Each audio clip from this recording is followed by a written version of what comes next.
প্রীতি ও শুভেচ্ছা নেবেন বন্ধুরা। আজকে আমি কবি জীবনানন্দ দাশের একটি বিখ্যাত কবিতা আবৃত্তি করার চেষ্টা করছি। ভুল ভ্রান্তি হলে ক্ষমা সুন্দর দৃষ্টিতে দেখবেন। বনলতা সেন।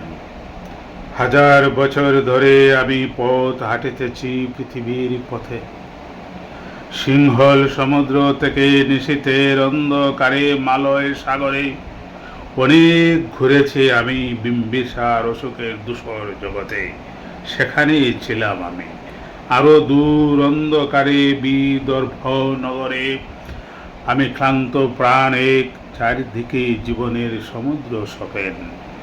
আমারে দুদণ্ড শান্তি দিয়েছিল নাটুরের বনলতা সেন।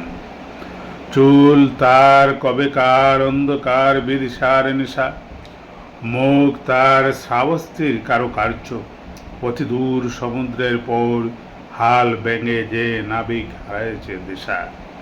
সবুজ ঘাসের দেশ যখন সে চোখে দেখে দারুচিনি দ্বীপের ভেতর, তেমনি দেখেছি তারে অন্ধকারে।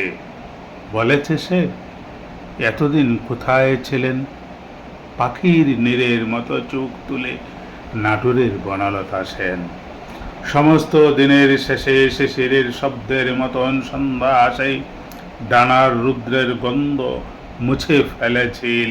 পৃথিবীর সব রং নিভে গেলে পাণ্ডুলিপি করে আয়োজন, তখন সব গল্পের তরে জোনাকির রঙে ঝিলমিল। সব পাখি ঘরে আসে, সব নদী ফুরায়, এ জীবনের সব লেনদেন।